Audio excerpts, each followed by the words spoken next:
Hello guys, welcome back to my channel.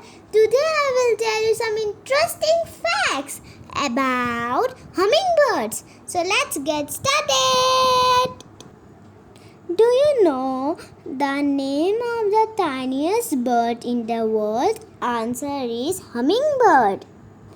The scientific name of the hummingbird is Tranquilidae. Hummingbirds prefer rainforest and live mainly in South America around equator. Hummingbirds have a long needle-like bills. Hummingbirds can fly backwards and sideways. Hummingbirds may survive about 5 years. Hummingbirds will take about 250 breaths per minute.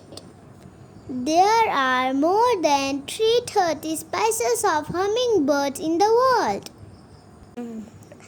The favorite color of hummingbird is red, and they like tubular type of flower. Last one is hummingbird can fly at speed 48 kilometers per hour. That's all. If you like this video, do like, share, comment and subscribe to my YouTube channel and press the bell icon too. Bye. Meet you all soon. Thanks for watching this video.